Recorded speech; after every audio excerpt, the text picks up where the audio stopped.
Irmão Daniel leu Romanos 11 e explanou que a salvação, ela é obra soberana de Deus. E de igual modo, o texto que Deus colocou para a gente trabalhar hoje de manhã, o tema não é outro senão que a salvação, ela é obra soberana de Deus. E o tema que a gente vai tratar com a igreja hoje é o poder de Deus na salvação por meio do Evangelho, que está aqui em Romanos, capítulo de número 1, versículos 16 e 17. Diz assim a palavra do Senhor: Pois não me envergonho do Evangelho, porque é o poder de Deus para a salvação de todo aquele que crê, primeiro do judeu e também do grego, visto que a justiça de Deus se revela no Evangelho, de fé em fé, como está escrito, o justo viverá por fé. Oremos mais uma vez. Santo Deus, Pai eterno, estamos, ó Deus, diante da Tua palavra e rogo, ó Deus, em nome do Senhor Jesus Cristo, que o Senhor fale aos nossos corações e nos ajude, ó Deus, a aplicar a Tua palavra na nossa vida, no nosso coração, para que a gente possa viver em conformidade com a Sua vontade. Todo pregador, ó Deus, sincero em seu coração, sabe que depende completamente do Senhor. Todo pregador, ó Deus, sabe que desde o momento que está estudando para pregar, há de reconhecer que nós só pregamos por causa do entendimento, por causa da misericórdia do Senhor que é conferida a nós. Por isso, ó Deus, nos ajuda a pregar tão somente a Tua palavra, e que tão somente o Teu nome seja glorificado, e que o Teu Espírito Santo possa trabalhar em cada coração, conforme a Tua vontade, conforme a Tua soberania. Nós rogamos a ajuda do Senhor, em nome de Jesus. Amém. Irmãos, nós estamos comemorando agora, dia 31 de outubro, temos falado nesse mês, os 500 anos da Reforma Protestante. E por que falar da Reforma Protestante ela é importante, né? Ela é importante porque Deus, na sua história, tem levantado homens e mulheres para pregar o verdadeiro Evangelho e para que a glória de Deus ela seja exaltada. Ao contrário do que nós vemos e percebemos hoje em muitos lugares, onde o culto ele não é cristocêntrico, onde os louvores ele está ali mais favorável ao homem, onde você vê que toda a liturgia ela é para agradar as pessoas. A lembrança dos 500 anos da Reforma vem nos dizer que tudo que é feito é para a honra e para a glória do Senhor nosso Deus. E diferente não é com a nossa vida. Desde o nosso acordar até o nosso ir dormir, tudo precisa ser feito para a honra e para a glória do Senhor nosso Deus. Então esse vídeo aí, Martinho Lutero, né, nesse trecho, muito importante, muito interessante. Há ali uma conversa em que ele declara, com base em Romanos 1,17, que a salvação é somente pela graça de Deus, em que o justo, ele viverá apenas pela fé. E o ponto número 1 da nossa mensagem é: a quem pertence a salvação? Versículo número 16, de Romanos 1, 16 e 17. Pois não me envergonho do Evangelho, porque é o poder de Deus para a salvação de todo aquele que crê, primeiro do judeu e também do grego. Prontamente vem uma resposta à nossa mente quando perguntamos: a quem pertence a salvação? É claro que a salvação ela pertence a Deus. Mas será que de verdade todos creem dessa forma? Paulo, nesse trecho, dá um resumo desse tema, que ele vai tratar por todo o livro de Romanos, né? Ele quer ir a Roma para poder pregar o Evangelho, as boas novas da salvação em Cristo Jesus. E Paulo, ele diz que ele não se envergonha deste evangelho, porque ele é o poder de Deus. São as boas novas. Ele é a força de Deus para a salvação de todo aquele que nele crê. Se o evangelho é o poder de Deus para a salvação de todo aquele que nele crê, como declara a palavra de Deus, por que muitas vezes a gente fica com dúvidas, ou a gente ouve por aí que o homem coopera no processo de salvação? Parou para pensar nisso? A Bíblia ensina que salvação ela é livramento. Salvação é preservação, é segurança, no sentido em que confere às nossas almas uma segurança eterna. É uma soma de benefícios e bênçãos dadas aos cristãos por meio da morte e ressurreição do nosso Senhor e Salvador Jesus Cristo.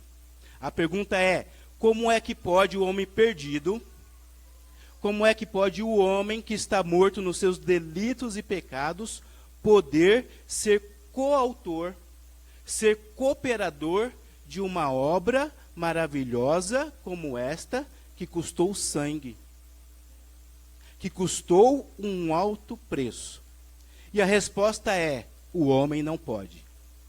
O homem, ele não contribui em nada no processo de salvação. A Bíblia declara em Efésios 2:1, ele vos deu vida, estando vós mortos em delitos e pecados. Jesus, em Mateus 8:22, diz assim, chamando os seus discípulos, Jesus disse-lhes: segue-me e deixa os mortos sepultar os seus mortos, testificando que o homem sem Deus, ele está morto. Certamente Jesus estava aqui deixando claro que aquele que não foi alcançado pela graça de Deus, ele está morto em seus delitos e pecados, como diz aqui Efésios 2:5. E estando nós mortos em nossos delitos, nos deu vida juntamente com Cristo. Pela graça sois salvos. Então a palavra de Deus declara e ensina que todos nós estávamos mortos em delitos, e Deus nos deu vida juntamente com Cristo. Pela graça sois salvos. Nenhum mérito humano aqui. Nenhuma participação do homem morto aqui. Nenhuma forcinha para Deus o homem morto consegue dar. Nenhuma resposta positiva no processo de salvação o homem consegue aplicar, se não for o Senhor, que trabalha por meio do Espírito Santo na vida daquele que vagueia por esse mundo, sem esperança, sem saber para onde vai. E Paulo está exatamente enfatizando o poder de Deus por meio do Evangelho para a salvação do homem. O poder, ele é de Deus. E esse poder, a Bíblia declara que está no Evangelho. Todo crente, salvo por Jesus Cristo, ele sabe e ele é esclarecido pelo Espírito Santo de Deus, que ele não merecia. Todo crente, verdadeiro crente, quando ele olha para a sua vida, quem ele era, de onde Deus o tirou, ele reconhece que ele não era digno de tão grande salvação. E por aí, você pode ir fazendo um exercício na sua mente. Eu tenho claro na minha mente, no meu coração, que eu era indigno, e que pela graça e misericórdia, e que tão somente pelo poder de Deus, Ele me salvou, me redimiu, me justificou e me regenerou? Se esse tipo de ideia, se esse tipo de pensamento não permeia meu coração, dando toda a honra, toda a glória, todo o louvor a Deus pela minha salvação, ora, eu preciso repensar a minha salvação. Não tem como, irmãos, um cristão olhar para a sua vida e dar toda a honra, toda a glória ao Senhor Deus. É por isso que o cristão, ele precisa mesmo que não tenha muito entendimento de doutrina, mesmo que esteja caminhando no estudo da palavra de Deus, ele precisa ter convicção no seu coração a quem pertence a salvação. Por que é importante ensinar sobre a soberania de Deus na salvação? Primeiro, porque ela vem de Deus.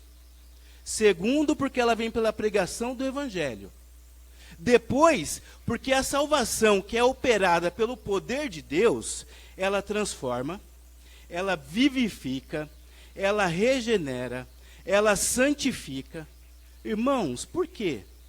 Porque não está em nós. Porque o poder é de Deus. Você imagina que Deus, na eternidade, tem um plano, envia o Senhor Jesus Cristo para salvar, para justificar, para regenerar, para dar nova vida. E a vida não é transformada.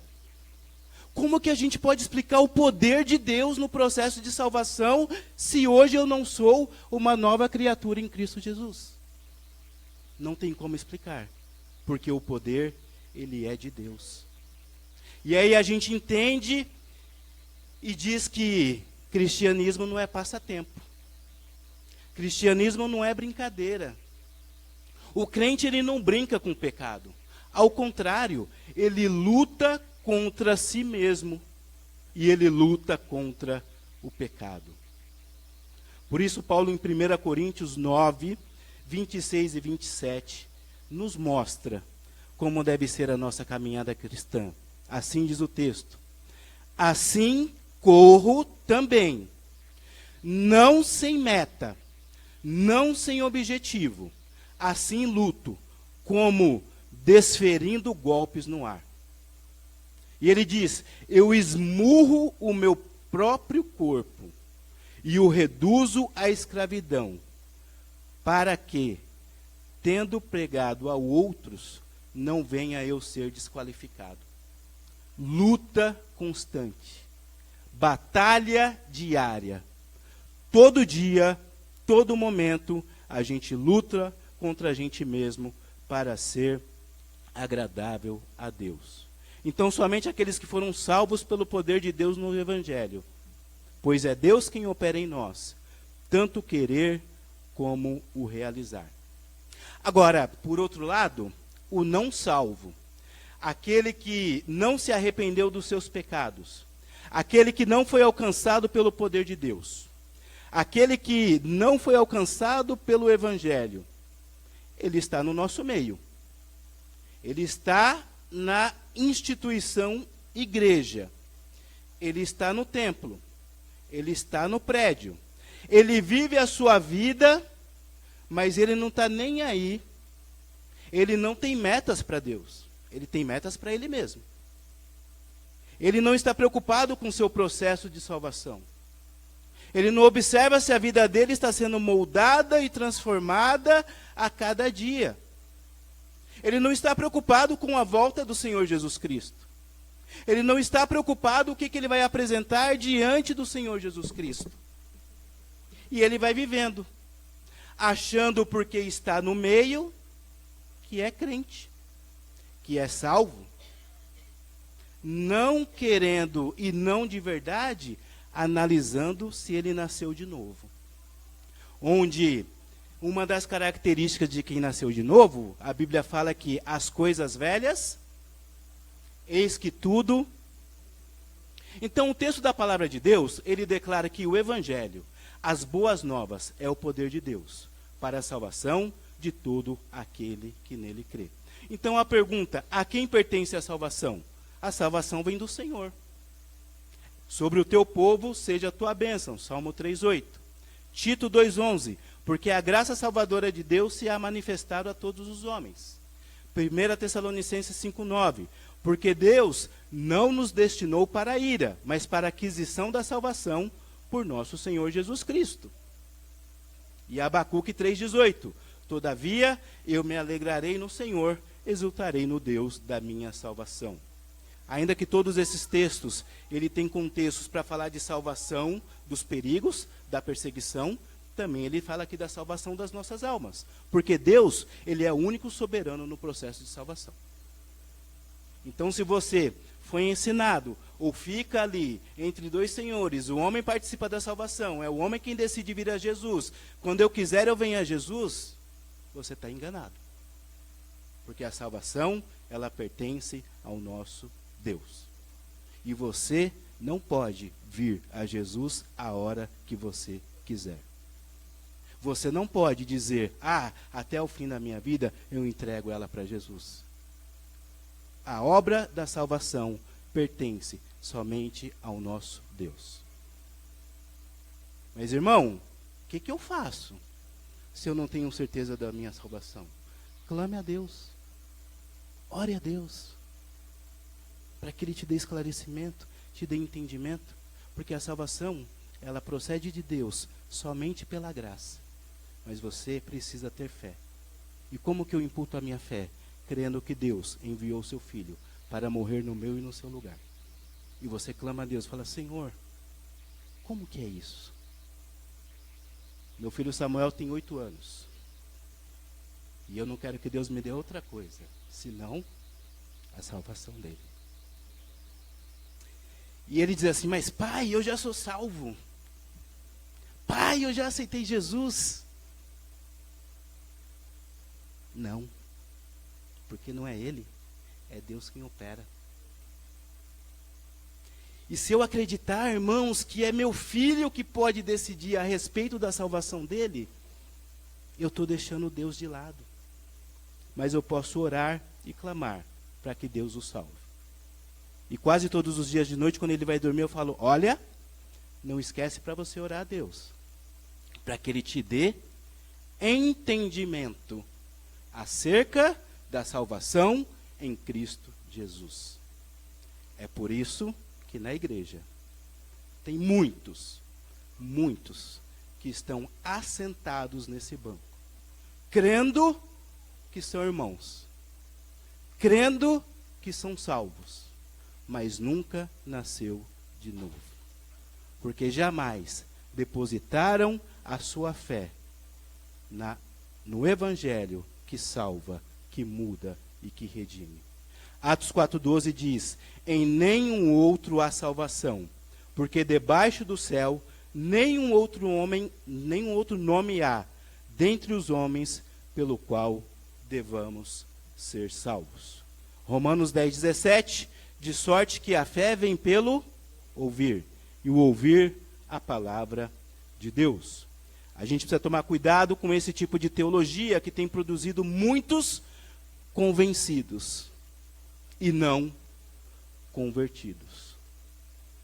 Lembre-se que toda a história, desde os apóstolos, pais da igreja, Idade Média, o homem vem questionar a soberania de Deus na salvação.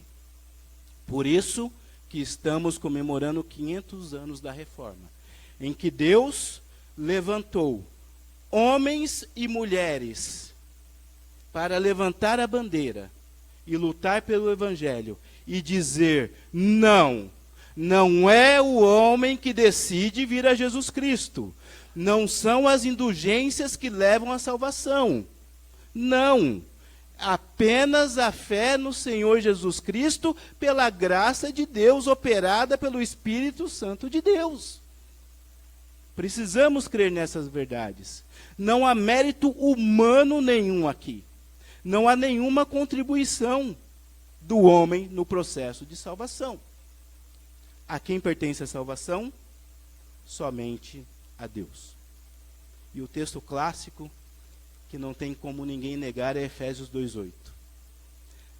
Pela graça sois salvos, mediante a fé. E isso não vem de vós, é dom de Deus, não de obras, para que ninguém... Cuidado, irmãos, quando você sai por aí, empunhando que o homem tem livre-arbítrio para a salvação. Você está indo contra a palavra de Deus. E se você foi ensinado dessa forma, ore ao Senhor, que te dê esclarecimento, Porque a palavra de Deus ela é clara. Pela graça, de graça, pela morte do Senhor Jesus Cristo. Porque se dependesse do homem, que valeria o Senhor Jesus morrer na cruz do Calvário para cumprir a vontade do Pai? Ponto número 2. Depois de salvo, pela graça, pelo poder de Deus, como é que o salvo vive? O justificado, ele vive e cresce e persevera pela fé no poder de Deus. Versículo 17. Visto que a justiça de Deus se revela no Evangelho, de fé em fé, como está escrito, o justo viverá pela fé. A justiça de Deus, ela se revela no Evangelho. O que vem a ser isso? Paulo aqui está citando Abacuque 2,4, que diz: Eis o soberbo, sua alma não é reta nele, mas o justo viverá pela sua fé. Champlin ele destaca alguns aspectos da justiça de Deus. Só vou destacar 3 aqui. Primeiro, a justiça de Deus que requer um plano de Deus para a salvação do homem. Todos são culpados perante Deus, tanto judeus quanto gentios. Todos são culpados perante Deus. Romanos 3:23. Todos pecaram e carecem da glória de Deus. Mas na justiça de Deus, todos os seres humanos que são condenados, desde Adão, são aqueles que creem, são vivificados em Cristo Jesus. Portanto, a justiça de Deus, que não pode se apartar da ira de Deus, é a justa recompensa que eu e você merecia. Mas aprove a Deus nos salvar. Aprove a Deus nos salvar por Jesus Cristo. Segundo, Cristo é a justiça de Deus, ao qual é imputada ou atribuída aos homens. Então, irmãos, em Cristo nós somos salvos. Em Cristo nós somos salvos. Terceiro, a fé é o veículo pelo meio do qual flui as bênçãos de Deus. Pela fé. Mas por que pela fé? Porque Deus coloca a fé no nosso coração. O Espírito Santo trabalha no nosso coração para que a gente volte ao Senhor Jesus Cristo e creia que Ele morreu e ressuscitou para salvar aquele que crê. Olha para a sua vida. Relembre quando foi que o Senhor Jesus te salvou. Você não consegue explicar. Você não estava aí no banco dizendo assim: nossa, que interessante. Nossa, eu cansei de viver no mundo. Nossa, eu quero experimentar esse negócio aí de cristianismo. Não. Você não queria. Você não queria ser crente. Você olhava para os crentes e achava um povo esquisito, estranho. Você estava feliz com a sua vida. Você estava. Mas aprove a Deus, por meio do Espírito Santo, trabalhar no seu coração para que você alcançasse a fé. Isso não vem de nós, irmãos. Isso é dom de Deus. Nós fomos alvos da graça de Deus. Por isso que Paulo está dizendo assim: olha, eu quero ir para Roma. Eu quero pregar o Evangelho. E eu não me envergonho do Evangelho, que é o poder de Deus para a salvação de todo aquele que nele crê. Irmãos, sabe por que Paulo estava dizendo que não se envergonhava do Evangelho? Porque lá em Roma, os romanos diziam: como pode esse povo, esses cristãos, crer que Deus envia o seu filho para morrer no lugar do homem?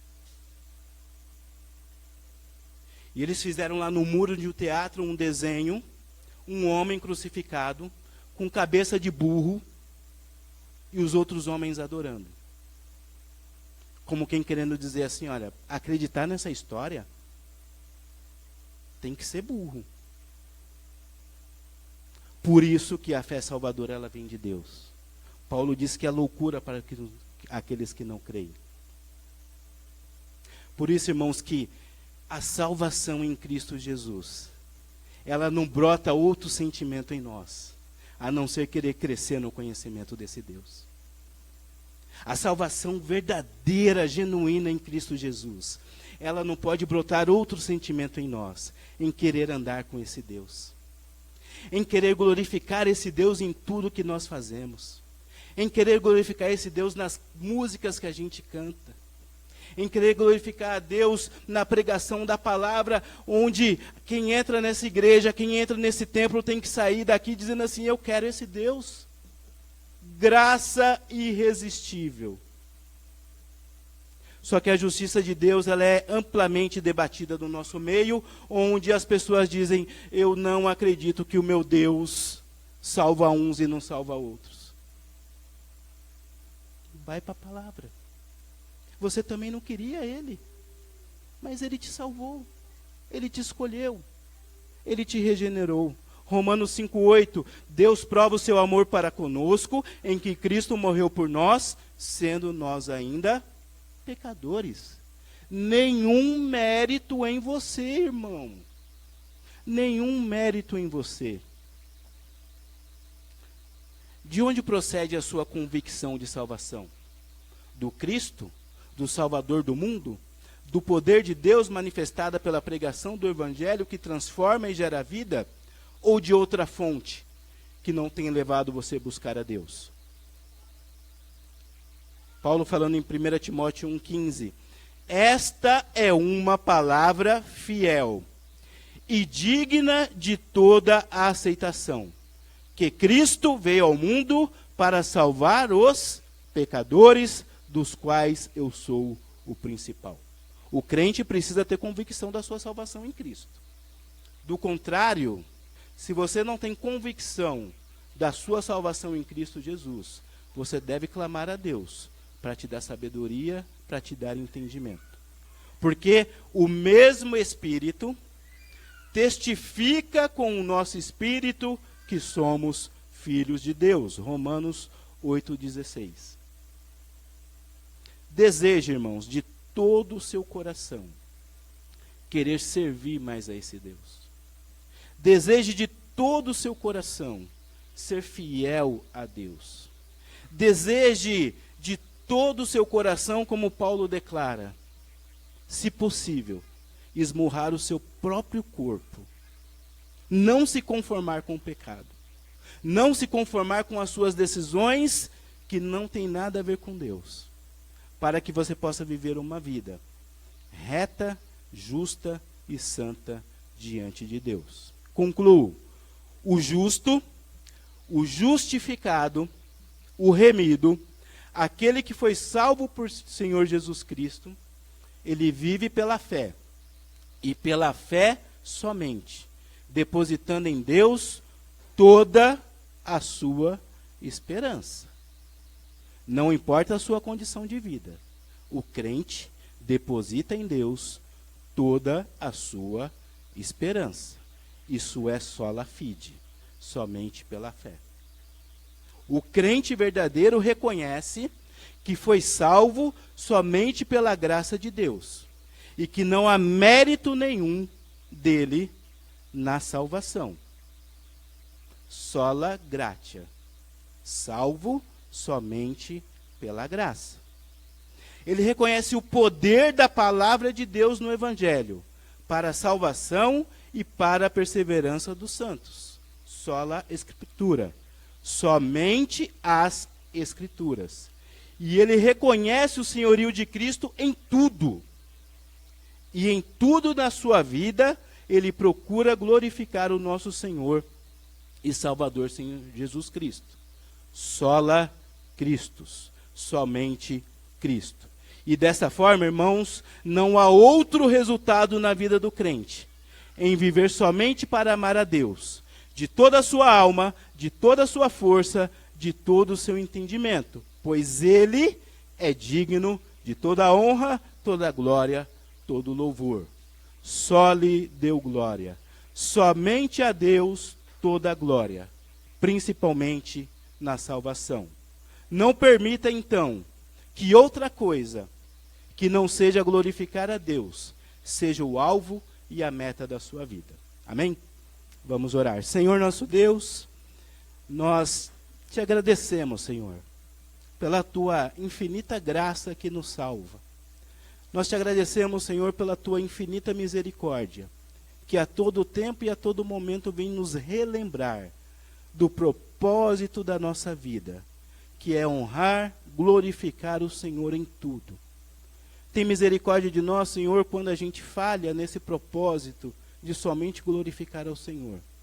E nos ajuda, Deus, por meio do teu Espírito Santo, a cada dia, Senhor, viver somente para a tua honra e para a tua glória. Não importa onde o Senhor tem nos colocado. Seja para dirigir a igreja, seja no nosso ambiente de trabalho, seja ali na escola ou na faculdade, não importa onde o Senhor tem nos colocado ou onde o Senhor vai nos levar. Que a gente jamais se esqueça que o alvo da nossa vida é honrar e glorificar o teu santo e bendito nome. Nos ajuda, Deus, nessa tão sublime tarefa. Nos ajuda, Deus, nessa tão sublime obra de viver para o Senhor. Também eu te peço, Senhor, em nome do Senhor Jesus Cristo, para aqueles que estão aqui nessa manhã, que foram convencidos, mas não são convertidos. Que teu Espírito Santo possa trabalhar em cada coração, para que ele possa depositar toda a sua fé em ti e viver uma nova vida para a honra e glória do teu santo e bendito nome. Obrigado, Deus, nós oramos agradecidos em o nome do Senhor Jesus Cristo. Amém.